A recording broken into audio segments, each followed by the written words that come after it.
할머니, 혹시 유언장 같은 건 써두셨어요? 25살 손녀의 입에서 나온 이 말을 들었을 때 75 할머니의 가슴은 얼어붙었습니다. 안녕하세요, 여러분. 오늘 들려드릴 그날의 이야기는 이렇게 시작됩니다. 15년 만에 찾아온 손녀, 그런데 그 속마음은 가족이라는 이름으로 저질러지는 가장 아픈 배신의 이야기. 하지만 동시에 진정한 사랑이 무엇인지 깨닫게 해주는 감동의 이야기이기도 합니다. 지금부터 여러분의 마음을 뒤흔들 이야기를 시작합니다. 이야기가 시작되기 전 구독과 좋아요는 다 무료니까 한 번씩 눌러주세요. 이야기로 여는 하루의 이야기를 시작하도록 하겠습니다. 산골짜기 깊숙한 곳에 자리 잡은 작은 마을, 그곳에는 70년이나 된 낡은 한옥 한 채가 홀로 서 있었습니다. 기와 지붕 곳곳에는 이끼가 끼어 있고 마당 한편에는 감나무 한 그루가 계절을 잊은 듯 서 있었죠. 이 집의 주인인 윤금네 할머니는 올해 75, 남편을 떠나보낸 지도 벌써 15년째였습니다. 새벽 5시 금내는 어김없이 눈을 떴습니다. 무릎이 시큰거려도 일어나 마당으로 나가 빗자루를 들었죠. 쓸어도 떨어지는 낙엽들, 혼자 사니까 그나마 이런 일이라도 있어야 하루가 지나가는 것 같았습니다. 오늘도 또 하루구나. 금내는 혼잣말을 중얼거리며 부엌으로 들어갔습니다. 냉장고에서 묵은지를 꺼내 밥 위에 올리고 참기름 몇 방울을 떨어뜨렸죠. 김치와 밥을 비비며 금내는 또다시 혼잣말을 했습니다. 이제는 혼잣말하는 것도 자연스러워졌어요. 말을 걸 사람이 없으니까 스스로와 대화하는 것 말고는 달리 방법이 없었거든요. 나도 젊었을 땐 저 세상 무서울 게 없었는데 나이 드니 사람 하나가 제일 무섭다. 그렇습니다. 사람이 제일 무서웠어요. 특히 가족이라는 이름으로 다가오는 사람들이 더욱 그랬습니다. 서울에 살고 있는 딸 미정은 연락도 뜸했고 손녀 세연은 어느새 25이 되어 어른이 되었다고 했지만 소식이 없기는 마찬가지였죠. 명절 때나 겨우 안부 전화 한 통 오는 게 전부였어요. 밥을 다 먹은 금내는 작은 가방을 들고 집을 나섰습니다. 마을 보건소까지는 걸어서 10분 거리, 매일 아침 혈압을 재러 가는 것이 금내의 유일한 외출이었어요. 길을 걸으면서 금내는 주변을 둘러보았습니다.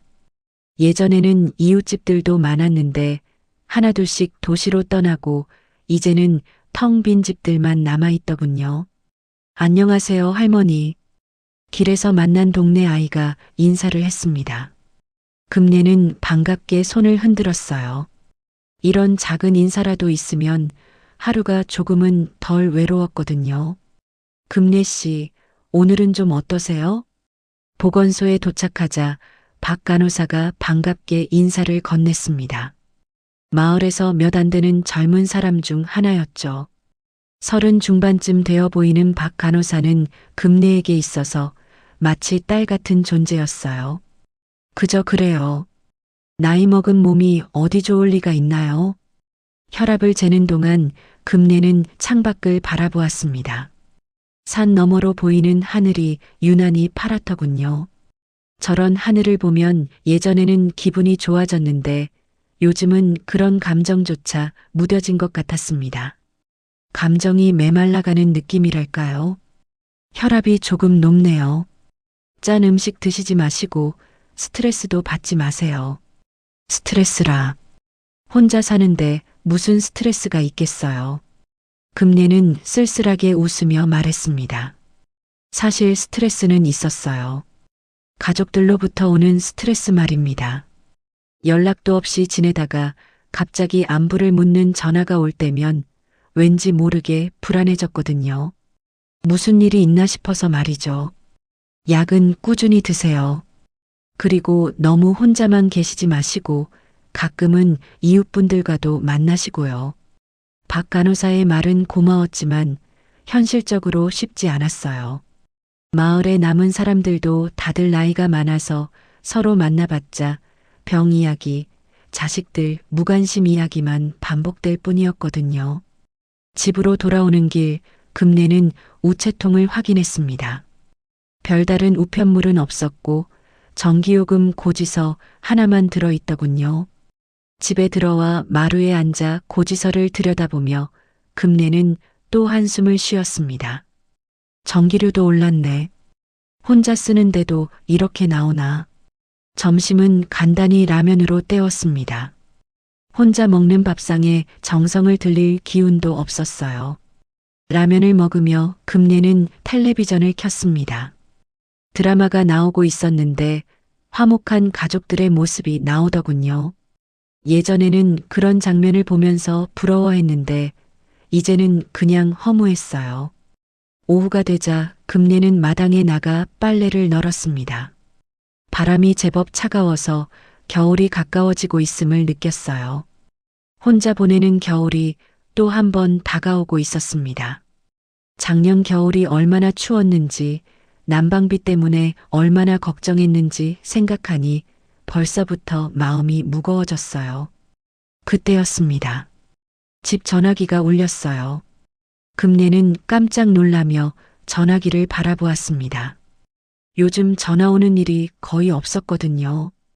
혹시 사기 전화는 아닐까 싶어 한참을 망설이다가 전화를 받았습니다. 여보세요? 엄마, 나야. 미정이. 딸의 목소리였습니다. 금내는 가슴이 두근거렸어요. 반가우면서도 한편으로는 불안했죠. 아무 일 없으면 전화하지 않는 딸이었으니까요. 미정아, 무슨 일이야? 요즘은 괜찮아? 엄마, 요즘은 괜찮아? 세연이 방학이라 잠시 내려보낼게. 금내는 잠시 말문이 막혔습니다. 손녀가 온다는 소식이 반가우면서도 왠지 모르게 마음 한편이 무거워졌어요. 그동안 연락도 없던 손녀가 갑자기 내려온다니 뭔가 석연치 않았거든요. 세연이가 언제? 이번 주말쯤. 엄마도 혼자 계시니까 좋잖아. 세연이도 할머니 보고 싶어 해. 전화를 끊고 나서 금내는 한참을 멍하니 앉아 있었습니다. 손녀가 온다는 기쁨보다는 왠지 모를 불안감이 더 컸어요. 주말이 되자 정말로 세연이 마을에 도착했습니다. 택시에서 내린 세연을 보며 금내는 가슴이 뭉클했어요. 키도 많이 컸고 얼굴도 어른스러워져서 예전의 귀여운 손녀 모습은 찾아볼 수 없었습니다. 마지막으로 본 게 언제였나 싶을 정도로 오랜만이었거든요. 할머니, 세연이 금내에게 달려와 안겼습니다. 금내는 반가워서 눈물이 날 것 같았어요. 그런데 이상했습니다. 포옹을 하는 세연의 몸에서 따뜻함보다는 어디선가 차가운 기운이 느껴졌거든요. 마치 의무적으로 하는 포옹 같다고 할까요? 세연아, 많이 컸구나. 할머니가 얼마나 보고 싶었는지 아니? 저도 할머니 많이 보고 싶었어요. 그동안 연락을 못 드려서 죄송해요. 세연은 공손하게 대답했지만 금내는 뭔가 어색함을 느꼈습니다. 말은 다정하게 하는데 눈빛이 차갑다고 할까요? 예전에 천진난만한 손녀와는 뭔가 달랐어요. 어른이 되면서 변한 건지 아니면 다른 이유가 있는 건지 알 수 없었습니다. 짐이 많네. 얼마나 있을 거니? 한 일주일 정도요.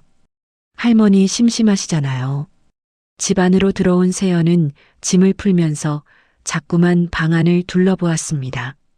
특히 거실 한편에 있는 낡은 금고와 안방의 장롱 위치를 유심히 살펴보더군요. 금내는 그런 세연의 시선을 눈치챘지만 모른 척했습니다. 혹시 자신이 예민하게 생각하는 건 아닌가 싶어서요. 할머니, 집이 예전보다 더 좋아진 것 같아요. 정리도 잘 되어 있고요. 혼자 사니까 치울 게 별로 없어서 그런가 봐. 혼자 사시니까 심심하시죠? 전에 할아버지가 돌아가시고 나서 많이 외로우셨을 것 같아요. 세연의 말에 금내는 잠시 멈칫했습니다. 손녀가 할아버지 이야기를 꺼내는 게 조금 의외였어요. 평소에는 그런 얘기에 관심도 없었거든요. 그렇지. 사람은 혼자 살게 안 되어 있나 봐. 그래도 이렇게 내가 와주니까 기분이 좋네. 저녁 준비를 하면서 금내는 세연이 계속 집안 곳곳을 살펴보는 것을 느꼈습니다. 마치 무언가를 찾고 있는 것처럼 말이에요. 부엌에서 요리를 하는 동안에도 세연은 거실을 왔다 갔다 하면서 이것저것 구경한다고 했지만 금내의 눈에는 뭔가 다른 목적이 있어 보였어요. 할머니, 이 금고는 언제부터 있었어요? 세연이 거실 한편의 낡은 금고를 가리키며 물었습니다. 금내는 손을 잠시 멈추고 세연을 바라보았어요. 아, 그거 할아버지 살아계실 때부터 있던 거야. 이제는 거의 안 쓰지만. 아, 그렇구나. 요즘은 은행에 다 맡기시죠? 그렇지. 옛날 사람들은 집에 두는 걸 좋아했는데 이제는 그럴 필요가 없으니까. 세연은 고개를 끄덕이면서도 계속 금고를 바라보고 있었어요. 그 시선이 너무 집요해서 금내는 불편함을 느꼈습니다. 식탁에 앉아 저녁을 먹으면서 세연은 이상한 질문들을 계속했어요. 할머니, 요즘 건강은 어떠세요? 혹시 아픈 곳은 없으시고요? 그저 그렇지. 나이 들면 여기저기 아픈 게 당연한 거 아니겠니? 병원은 자주 다니세요? 보건소에 혈압 재러 가는 정도지. 큰 병원은 멀어서 잘 안 가게 되더라. 할머니는 혹시 유언장 같은 건 써두셨어요? 금내는 숟가락을 놓고 세연을 바라보았습니다. 25살 손녀의 입에서 유언장 이야기가 나오다니 너무나 이상했어요. 아무리 어른이 되었다고 해도 할머니한테 유언장 이야기를 하는 게 정상인가 싶었거든요. 유언장? 갑자기 그런 말은 왜 하니? 아, 그냥요. 학교에서 법학 수업을 들었는데 미리 준비해 두시는 게 좋다고 해서요. 나중에 복잡해질 수 있다고요. 세연은 당황한 듯 얼버무렸지만 금내의 마음속에는 의심의 씨앗이 심어졌습니다. 손녀가 자신의 유언장을 물어보다니 도대체 무슨 생각을 하고 있는 걸까요? 그런 걸 벌써 생각할 나이는 아니지 않니? 할머니는 아직 건강하거든. 물론이죠. 그냥 궁금해서 물어본 거예요. 식사를 마치고 설거지를 하는 동안에도 세연은 계속 집안을 둘러보았어요.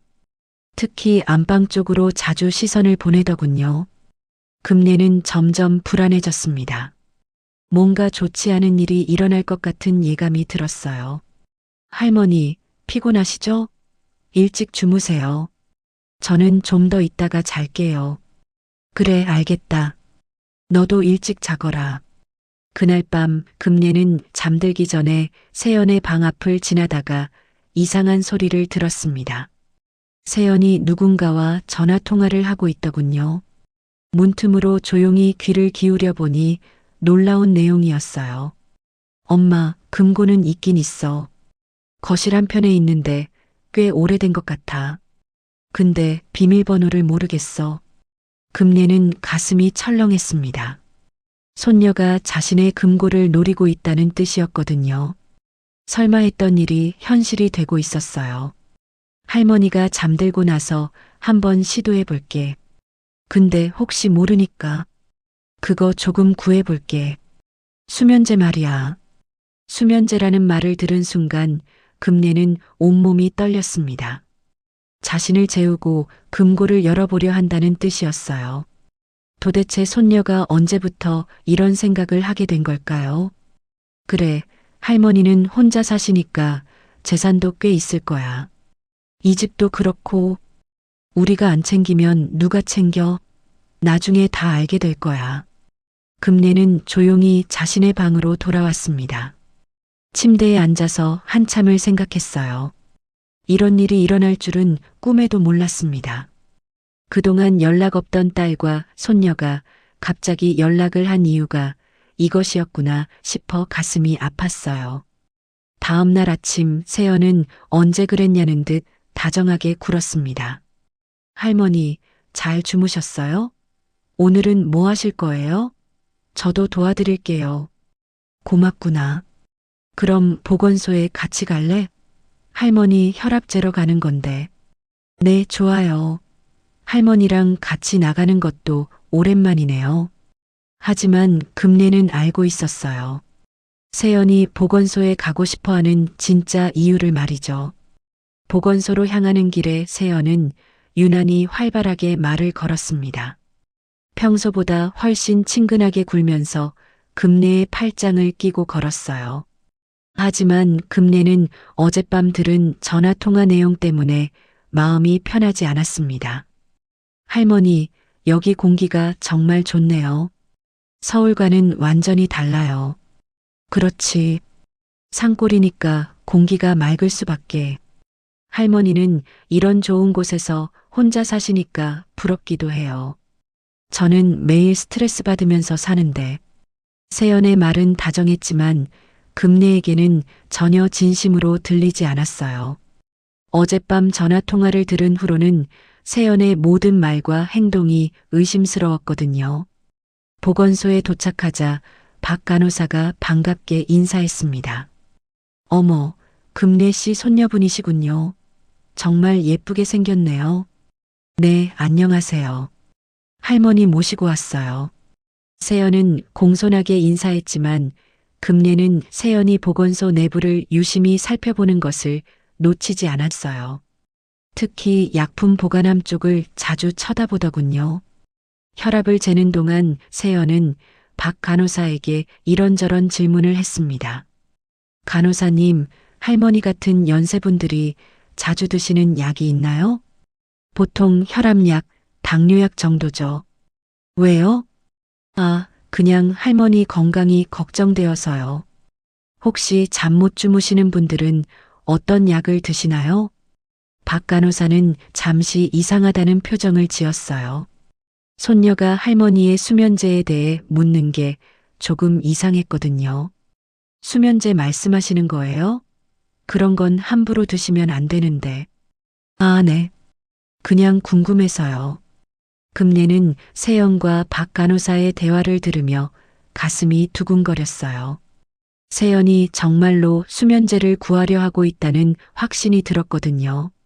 검사가 끝나고 집으로 돌아오는 길 세연은 갑자기 마트에 들르자고 했습니다. 할머니, 제가 요리해 드릴게요. 뭔가 맛있는 거 해드리고 싶어요. 고맙구나. 그럼 간단한 걸로 하자. 마트에서 세연은 열심히 장을 봤어요. 그런데 이상하게도 금내가 보지 않는 사이에 약국 코너로 가더군요. 금내는 멀리서 세연이 약사와 무언가 이야기하는 것을 보았습니다. 손녀분이 참 효녀시네요. 마트 직원이 금내에게 말했어요. 그런가요? 네, 할머니 드실 영양제도 사시고 소화제도 사시고 요즘 젊은 사람들이 그런 세심함이 있는 경우가 드문데 금내는 복잡한 심정이었어요. 세연이 정말 자신을 걱정해서 그런 건지 아니면 다른 목적이 있는 건지 확신할 수 없었거든요. 집에 돌아와서 세연은 정말로 정성스럽게 요리를 했습니다.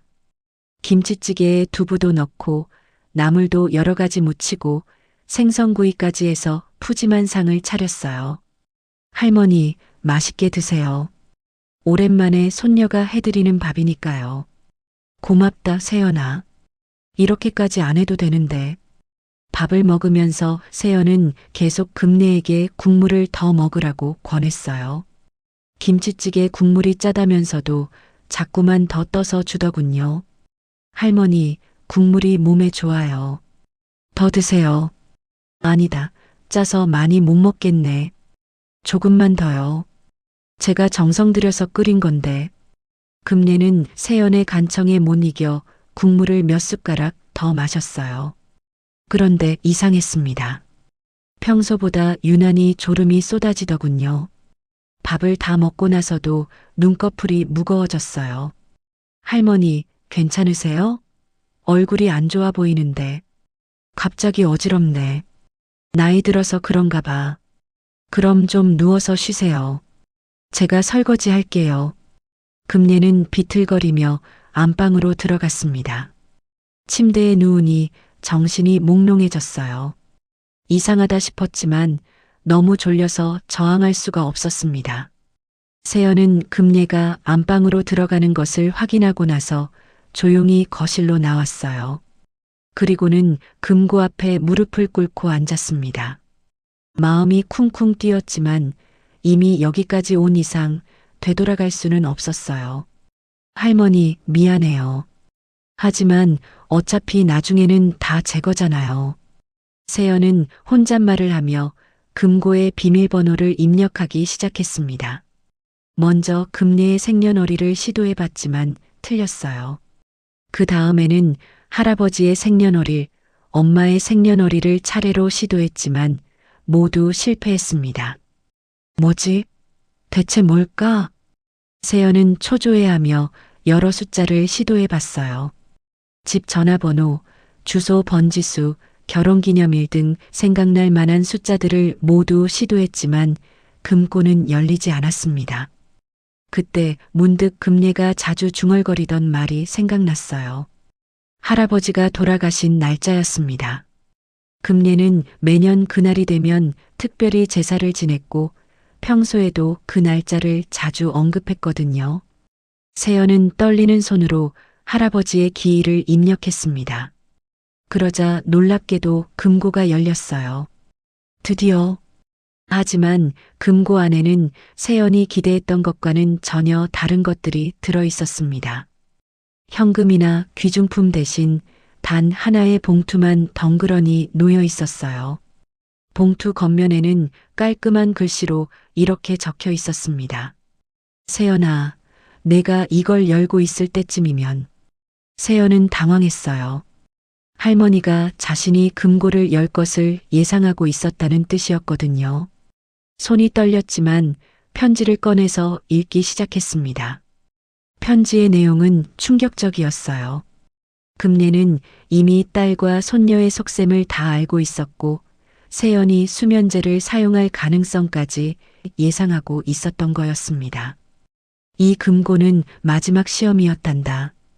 진심으로 할머니를 위하는 마음이 있다면 이 금고를 열지 않았을 거야. 세연은 편지를 읽으며 얼굴이 하얗게 질렸어요. 세연은 떨리는 손으로 편지를 계속 읽어내려갔습니다. 할머니의 글씨체는 또박또박하고 정성스러웠지만 그 내용은 세연의 가슴을 얼어붙게 만들었어요. 세연아, 할머니는 내가 어떤 마음으로 여기에 왔는지 다 알고 있단다. 너희 엄마가 전화로 무슨 이야기를 했는지도 짐작이 가고 내가 왜 갑자기 할머니를 보고 싶어 했는지도 알고 있어. 편지를 읽으며 세연의 얼굴은 점점 창백해졌습니다. 할머니가 모든 것을 알고 있었다니 이런 상황을 전혀 예상하지 못했거든요. 손가락 끝이 차가워지면서 편지를 잡고 있는 것조차 힘들어졌어요. 할머니가 언제부터 눈치챘는지 알고 싶지? 내가 도착한 첫날부터였어. 내 눈빛이 예전과 달랐거든. 할머니를 보는 눈이 아니라 뭔가를 탐내는 눈이었어. 세연은 편지를 읽다가 잠시 멈췄습니다. 정말로 자신이 그렇게 표정 관리에 실패했던 걸까요?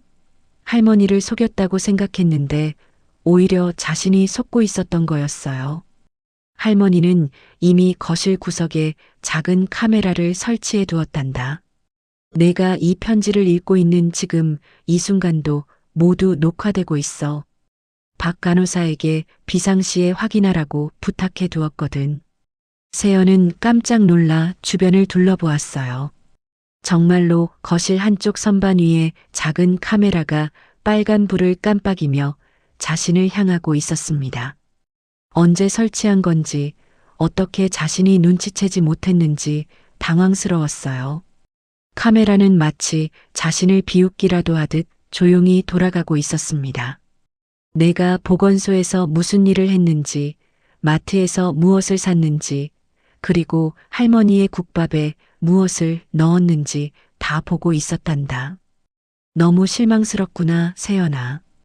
할머니가 기대했던 손녀가 아니었어. 세연은 편지를 읽다가 바닥에 주저앉았습니다. 모든 것이 들통났다는 사실에 온몸이 떨렸어요. 할머니가 자신의 모든 행동을 지켜보고 있었다는 게 믿어지지 않았거든요. 그동안 완벽하게 연기했다고 생각했는데 모든 게 헛된 노력이었던 거예요. 너는 할머니가 늙고 어리석어서 속기 쉬울 거라고 생각했겠지. 하지만 할머니는 75년을 살면서 사람을 보는 눈이 생겼단다. 특히 가족의 진심과 거짓은 더욱 잘 구별할 수 있어. 편지의 내용은 계속 이어졌습니다. 세연은 눈물이 흘러내리는 것도 모른 채 계속 읽었어요. 이 금고 안에는 내가 찾던 돈도 유언장도 없어. 단지 할머니가 너를 얼마나 사랑했는지를 보여주는 편지와 사진들만 있을 뿐이야. 내가 어렸을 때 할머니와 함께 찍은 사진들, 내가 그린 그림들, 할머니에게 보낸 편지들 말이야. 세연은 급하게 금고 안을 더 뒤져보았어요. 정말로 편지 아래에는 오래된 사진들과 어렸을 때 자신이 할머니에게 보낸 편지들이 들어 있었습니다. 할머니 사랑해요. 할머니와 함께 있으면 행복해요라고 삐뚤빼뚤하게 쓴 글씨들이 눈에 들어왔어요. 그 순간 어린 시절의 기억들이 물밀듯이 떠올랐습니다. 할머니와 함께 감따기를 했던 날, 할머니가 만들어준 호떡을 먹으며 웃었던 날, 할머니 무릎에 누워서 옛날 이야기를 들었던 따뜻한 오후들. 그 모든 소중한 순간들이 지금의 자신의 행동 때문에 더럽혀지고 있었어요. 이것들이 할머니에게는 어떤 돈보다도 소중한 보물이었단다. 하지만 이제 내가 이 금고를 열었으니 이 모든 추억들도 의미가 없어졌구나. 할머니의 마음속에서도 이 추억들은 이제 아픈 상처가 될 거야. 세연은 사진 한 장을 들어 올렸습니다. 5살 때의 자신이 할머니와 함께 웃고 있는 모습이었어요. 그때의 자신은 정말로 순수하게 할머니를 사랑했었는데 언제부터 이렇게 변해버린 걸까요? 편지의 마지막 부분을 읽을 때 세연의 눈에서 눈물이 줄줄 흘러내렸습니다. 만약 내가 이 편지를 읽고 있다면 이제 할머니와 너는 더 이상 가족이 아니야. 이 집도 너의 것이 아니고 할머니의 마음도 너의 것이 아니야. 할머니는 진짜 손녀를 잃었고 너는 진짜 할머니를 잃은 거란다. 돈은 언젠가 없어지지만 가족의 사랑은 영원한 건데 너는 영원한 걸 버리고 없어질 걸 선택한 거야. 세연은 편지를 바닥에 던지며 소리쳤어요. 뭐야 이게. 나 같은 손녀는 필요 없다는 거야? 그럼 처음부터 오지 말라고 하지 그랬어. 하지만 아무리 화를 내봐도 이미 늦었어요. 모든 것이 들통났고 할머니는 자신의 모든 계획을 꿰뚫어 보고 있었던 거였습니다. 분노보다는 수치심이 더 컸어요. 세연은 휴대폰을 꺼내 엄마에게 전화를 걸었어요. 엄마, 큰일 났어. 할머니가 다 알고 있었어. 뭔 소리야? 뭘 알고 있다는 거야? 우리가 재산 때문에 온다는 걸 다 알고 있었다고. 카메라까지 설치해 놨어. 완전히 당했어. 전화 너머로 미정의 한숨 소리가 들렸어요. 그러니까 내가 조심스럽게 했어야지. 괜히 성급하게 굴어서. 아이고, 이제 어쩌나. 엄마가 빨리 하라고 재촉했잖아. 이제 어떻게 해? 할머니가 경찰에 신고라도 하면 어떡해? 일단 모르는 척해. 할머니가 깨어나기 전에 모든 걸 원래대로 돌려놔. 그리고 절대 인정하지 마. 하지만 이미 늦었어요. 안방에서 금례의 목소리가 들려왔거든요. 세연아, 뭐하고 있니? 세연은 급하게 금고를 닫고 일어났습니다. 하지만 손이 너무 떨려서 제대로 닫히지 않았어요. 금고 문은 조금 열린 채로 남아 있었고 바닥에는 편지와 사진들이 흩어져 있었습니다. 아, 할머니. 깨셨어요? 금례가 거실로 나오며 세연을 바라보았어요. 그 눈빛에는 실망과 슬픔이 가득했지만 동시에 이미 모든 것을 받아들인 듯한 체념도 보였습니다. 잠깐 화장실에 다녀오는 길이었는데 여기서 뭐 하고 있었니? 그냥 거실 정리를 좀. 그래. 그런데 왜 금고가 열려 있지? 그리고 이 편지들은 뭐니? 금례는 열린 금고와 바닥에 흩어진 편지들을 조용히 바라보았어요. 세연은 변명할 말을 찾지 못하고 있었습니다. 할머니, 이건 됐어, 세연아. 더 이상 변명하지 마. 금례는 차분한 목소리로 말했습니다. 화가 난 것 같지도 않고 놀란 것 같지도 않았어요. 마치 이미 모든 것을 예상하고 있었다는 듯이 말이죠. 그 침착함이 세연을 더욱 당황스럽게 만들었습니다. 할머니는 이미 다 알고 있었어. 내가 왜 여기에 왔는지, 무엇을 원하는지 말이야. 세연은 고개를 숙였습니다. 더 이상 숨길 수도 부정할 수도 없었어요. 바닥에 흩어진 어린 시절의 사진들이 자신을 비웃는 것 같았습니다. 편지 다 읽었지? 그럼 이제 할머니 마음도 알 거야. 금례는 바닥에 떨어진 편지들을 하나씩 주워 담으며 말했습니다. 그 모습이 너무도 쓸쓸해 보였어요. 할머니가 가장 아꼈던 건 돈이 아니라 우리의 추억이었단다. 하지만 이제 그 추억마저 망가져 버렸구나. 세연은 아무 말도 할 수 없었습니다. 할머니의 실망스러운 눈빛을 마주할 수가 없어서 계속 고개를 숙이고 있었어요. 이제 어떻게 할 거니, 세연아? 한참의 침묵이 흘렀습니다. 세연은 입술을 깨물며 고민했어요. 이제 와서 사과한다고 해서 달라질 게 있을까요? 이미 모든 게 끝나버린 것 같았습니다. 그 다음 날 아침 금례는 평소와 다름없이 일어나 마당을 쓸었습니다. 세연은 방에서 나오지 않았어요. 밤새 잠도 못 자고 울기만 했거든요. 아침을 혼자 먹고 나서 금례는 보건소로 향했습니다. 박 간호사를 만나야 할 일이 있었거든요. 금례 씨, 어제 일이 어떻게 됐나요? 박 간호사가 조심스럽게 물었습니다. 금례가 미리 상황을 설명해 두었거든요. 예상했던 대로였어요. 카메라에 다 녹화됐고요. 어머, 정말요? 손녀분이 정말 그런 일을. 네. 이 USB에 영상이 들어있어요. 혹시 모르니까 증거로 보관해 주세요. 금례는 작은 USB를 박 간호사에게 건넸습니다. 박 간호사는 복잡한 표정으로 USB를 받았어요. 이걸 어떻게 하실 건가요? 경찰에 신고하시려고요? 아니에요. 그냥 마지막 교육이라고 생각해요. 사람이 어떻게 살아야 하는지 가르쳐 주고 싶었거든요. 하지만 이런 일이 또 일어날 수도 있잖아요. 그럼 그때 생각해 보죠. 지금은 그냥 가족이란 게 무엇인지 생각해 보게 하고 싶어요. 집으로 돌아온 금례는 세연이 짐을 싸고 있는 것을 보았습니다. 어디 가니? 서울로 돌아가려고요. 세연의 목소리는 쉬어 있었어요. 밤새 울었던 흔적이 역력했습니다. 그래, 그게 좋겠다. 금례는 담담하게 말했습니다. 세연은 할머니가 조금이라도 붙잡아 주기를 바라고 있었는지도 모르겠어요. 하지만 금례의 반응은 차가웠습니다. 할머니, 정말 저를 용서 못 하시는 거예요? 세연이 떨리는 목소리로 물었습니다. 용서? 그런 건 내가 진심으로 뉘우칠 때 생각해 볼 일이야. 저는 정말, 세연아, 진심이라는 게 뭔지 아니? 말로만 하는 게 아니야. 행동으로 보여주는 거지. 세연은 더 이상 할 말이 없었어요. 택시를 부르고 짐을 들고 현관으로 향했습니다. 할머니, 그럼. 안녕히 계세요. 그래. 조심해서 가거라.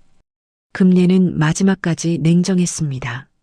세연이 택시에 올라타는 것을 지켜보면서도 표정에 변화가 없었어요. 택시가 떠나고 나서 금례는 혼자 거실에 앉아 있었습니다. 텅 빈 집이 유난히 조용했어요. 그제서야 금례의 눈에서 눈물이 흘러내렸습니다. 내가 너무 냉정했나?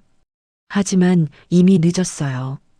세연은 떠났고 이제 정말로 혼자가 되었습니다. 며칠 후 금례는 우체통에서 편지 하나를 발견했습니다. 세연이 보낸 편지였어요. 할머니, 미안해요. 정말 미안해요. 제가 잘못했어요. 유산보다 중요한 걸 잃었다는 게 무슨 뜻인지 이제야 알 것 같아요. 언젠가 다시 올 수 있을까요? 진짜 할머니를 보러, 진짜 손녀로서 말이에요. 금례는 편지를 읽으며 복잡한 심경이었어요. 세연이 정말 뉘우치고 있는 건지 아니면 또 다른 계산인지 확신할 수 없었거든요. 편지를 접어서 가슴에 넣으며 금례는 중얼거렸습니다. 그래도 아직 희망은 있는 건가?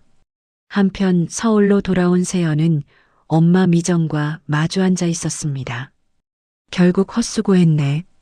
할머니가 그렇게 영리한 줄 몰랐어. 미정은 짜증스럽게 말했습니다. 엄마, 우리가 너무 나쁜 짓을 한 거 아니야? 뭔 소리야? 어차피 나중에는 다 우리 거 아니야? 미리 확인해 본 것 뿐이지. 하지만 할머니가 얼마나 실망하셨을까. 그런 감상적인 소리 하지 마. 현실을 봐야지. 세연은 엄마의 말에 동의할 수 없었어요. 할머니의 편지를 읽고 어린 시절 사진들을 보고 나니 정말로 소중한 걸 잃었다는 생각이 들었거든요. 엄마, 나 할머니한테 진짜 사과하고 싶어. 사과? 뭘 사과해? 우리가 뭘 잘못했어? 모든 걸 잘못했어. 할머니를 돈으로만 본 것부터 시작해서 미정은 딸의 변화에 당황했습니다. 너 설마 할머니 편지에 속은 거야? 그것도 다 계산된 거라고.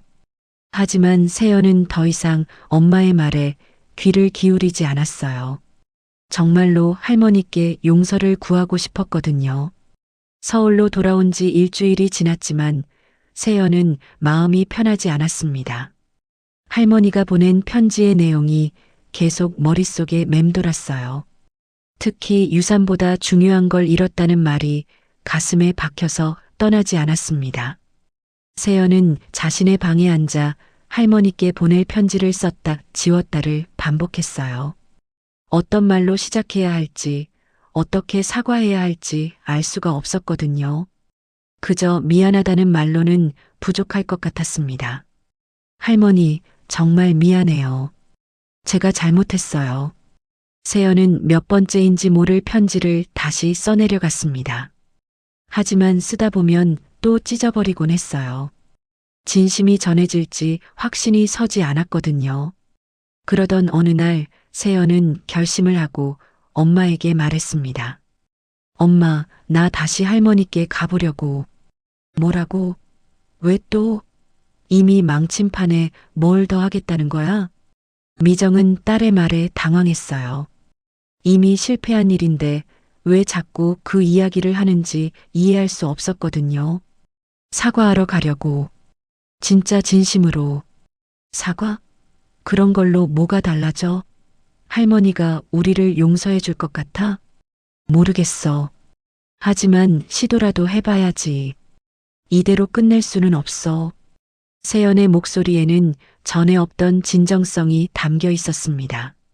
미정은 딸이 변했다는 것을 느꼈지만 여전히 이해할 수 없었어요. 너 정말 이상해졌다. 할머니 편지에 완전히 넘어간 거야? 넘어간 게 아니라 깨달은 거야. 우리가 얼마나 잘못된 생각을 했는지. 며칠 후 세연은 혼자서 할머니 댁으로 향했습니다. 이번에는 엄마에게 말하지도 않고 그냥 자신의 마음을 따라 움직인 거였어요. 마을 입구에 도착했을 때 세연의 가슴은 쿵쿵 뛰었습니다. 할머니가 자신을 받아줄지 아니면 쫓아낼지 알 수 없었거든요. 하지만 이번에는 다른 마음이었어요. 진짜로 할머니를 보고 싶었고 진짜로 사과하고 싶었습니다. 한옥 앞에 서서 세연은 한참을 망설였어요. 용기를 내서 문을 두드릴까 하다가도 다시 주저하곤 했습니다. 그런데 마침 금례가 마당에서 빨래를 널고 있는 모습이 보였어요. 할머니, 세연이 조심스럽게 불렀습니다. 금례는 깜짝 놀라며 돌아보았어요. 세연이, 너 왜 또 왔니? 금례의 목소리는 여전히 차가웠습니다. 세연을 반가워하는 기색도 없었어요. 할머니, 저 사과하러 왔어요. 사과? 금례는 빨래를 계속 널면서 말했습니다. 세연을 쳐다보지도 않았어요. 이제 와서 사과해봤자 뭐가 달라지겠니? 아무것도 달라지지 않을지도 모르겠지만 그래도 말씀드리고 싶었어요. 제가 정말 잘못했다고. 세연은 할머니 앞에 무릎을 꿇었습니다. 마당에 차가운 흙바닥이 무릎에 닿았지만 개의치 않았어요. 할머니, 저는 정말 바보였어요. 가장 소중한 걸 돈으로 바꾸려고 했어요. 할머니의 사랑을, 우리의 추억을, 모든 걸 더럽혔어요. 금례는 빨래 너는 손을 멈추고 세연을 바라보았습니다. 세연의 눈에서 진짜 눈물이 흘러내리고 있었어요. 그동안 서울에서 생각해 봤어요. 어렸을 때 할머니와 함께했던 시간들이 얼마나 소중했는지, 할머니가 저를 얼마나 사랑해 주셨는지. 그런데 저는 그 모든 걸 배신했어요. 이제 와서 그런 말 해봤자 알아요. 이미 늦었다는 거 알아요. 하지만 그래도 말씀드리고 싶었어요. 제가 얼마나 후회하고 있는지, 얼마나 미안한지. 세연은 가방에서 작은 봉투를 꺼냈습니다. 이건 제가 어렸을 때 할머니께 받은 용돈들이에요. 지금까지 모아뒀거든요. 할머니가 저를 얼마나 아껴주셨는지 기억하려고요. 금례는 그 봉투를 보며 표정이 복잡해졌어요. 정말로 오래된 봉투였고 안에는 1,000원짜리, 5,000원짜리 지폐들이 들어 있었습니다. 할머니, 저는 이제 알았어요. 진짜 보물이 뭔지. 돈이 아니라 할머니의 마음이었어요. 할머니가 저를 생각해주는 마음, 그게 진짜 보물이었는데 저는 그걸 몰랐어요. 금례는 여전히 아무 말도 하지 않았습니다. 하지만 눈빛이 조금씩 부드러워지고 있었어요. 엄마는 아직도 모르겠어요. 우리가 뭘 잘못했는지. 하지만 저는 알겠어요. 우리가 가족이라는 이름으로 할머니를 이용하려고 했다는 걸. 그게 얼마나 나쁜 일인지. 세연은 계속 무릎을 꿇고 있었습니다. 무릎이 아팠지만 일어서지 않았어요. 할머니, 저를 용서해달라는 건 아니에요. 그럴 자격도 없다는 거 알거든요. 그냥 제가 변했다는 걸 보여드리고 싶었어요. 진짜 손녀가 되고 싶어요. 금례는 한참을 세연을 바라보다가 조용히 말했습니다. 일어나거라. 할머니, 일어나라고. 무릎 아프지 않니? 세연은 천천히 일어났습니다. 금례의 목소리에서 정과는 다른 온기를 느꼈어요. 집에 들어와. 차라도 한 잔 마시자. 정말요? 저를 받아주시는 거예요? 받아준다는 게 아니라 내 말을 더 들어보고 싶어서. 세연은 눈물을 닦으며 할머니를 따라 집 안으로 들어갔습니다. 이번에는 집안을 탐내는 시선이 아니라 정말로 할머니의 공간을 소중히 여기는 마음으로 둘러보았어요. 할머니, 정말 감사해요. 이렇게라도 기회를 주셔서. 아직 용서했다는 건 아니야. 내가 정말 변했는지 지켜봐야겠어. 네, 알겠어요. 시간이 오래 걸려도 보여드릴게요.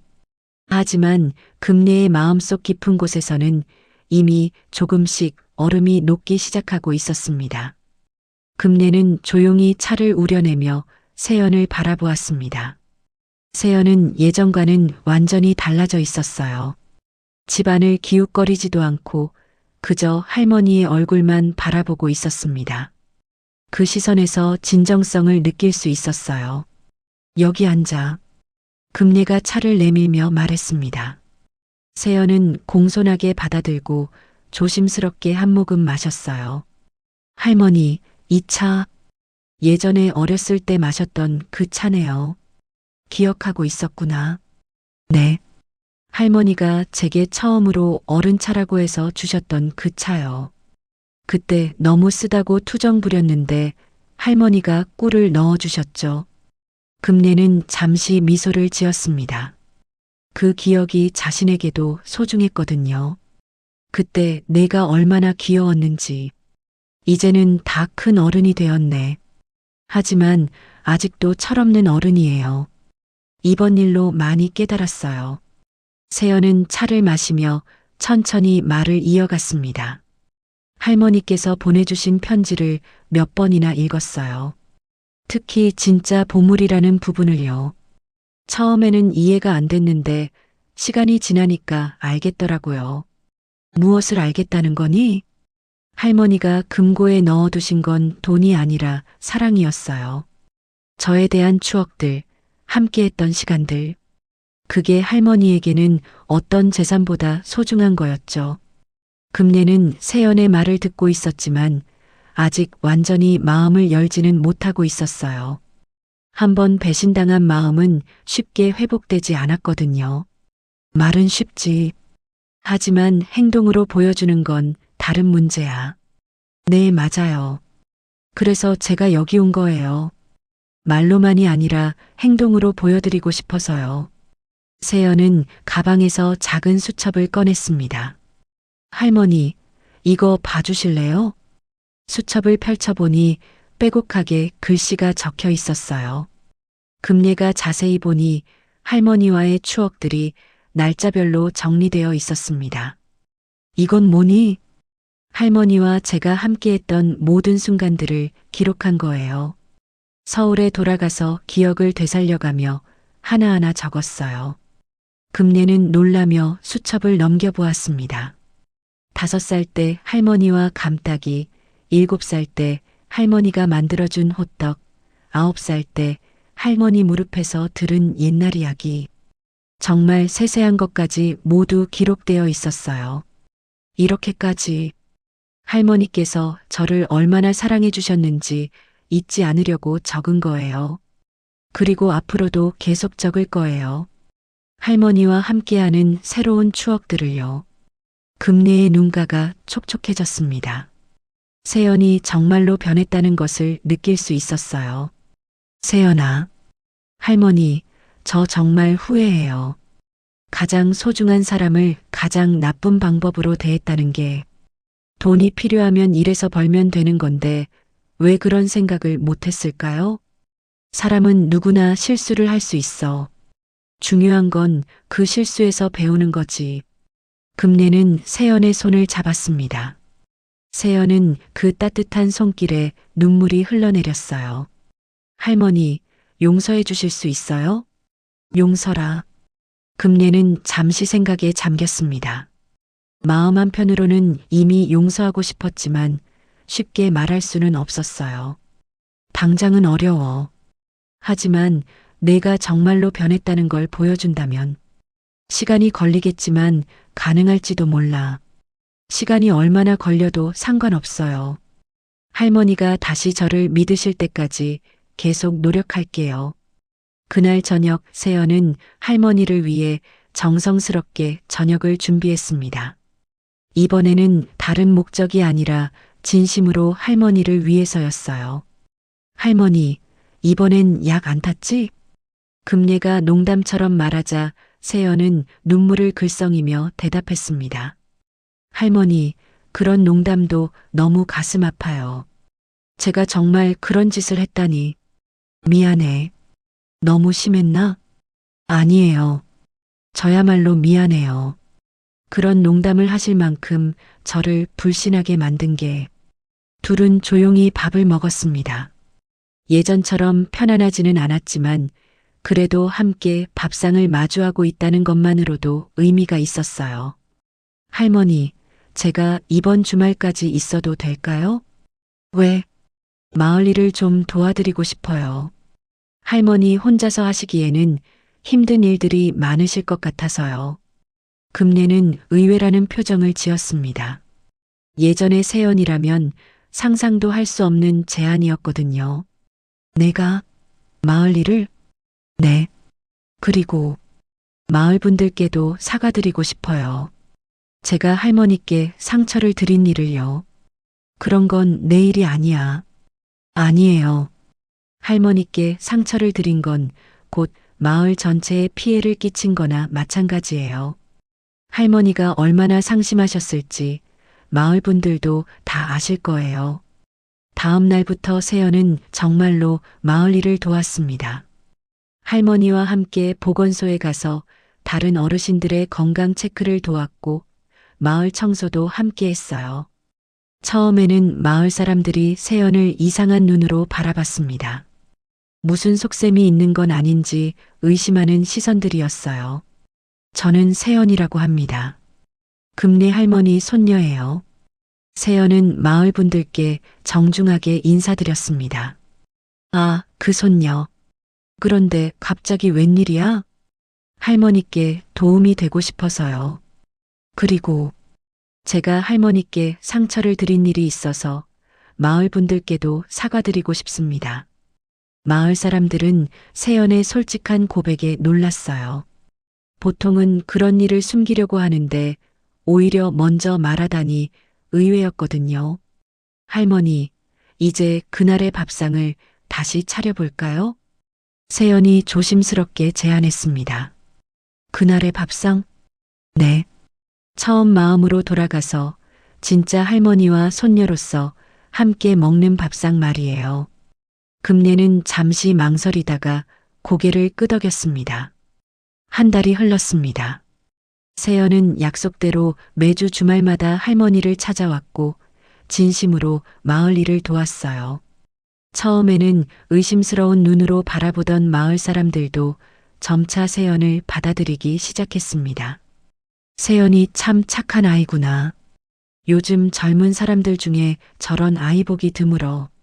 마을 이장님이 금내에게 말했어요.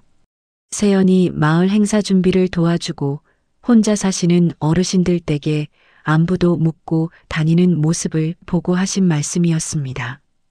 그러게 말이야. 처음에는 좀 걱정했는데 금내도 세연의 변화를 인정하지 않을 수 없었어요. 이제는 정말로 다른 사람이 된 것 같았거든요. 어느 토요일 오후 세연은 할머니와 함께 아궁이에 불을 지피고 있었습니다.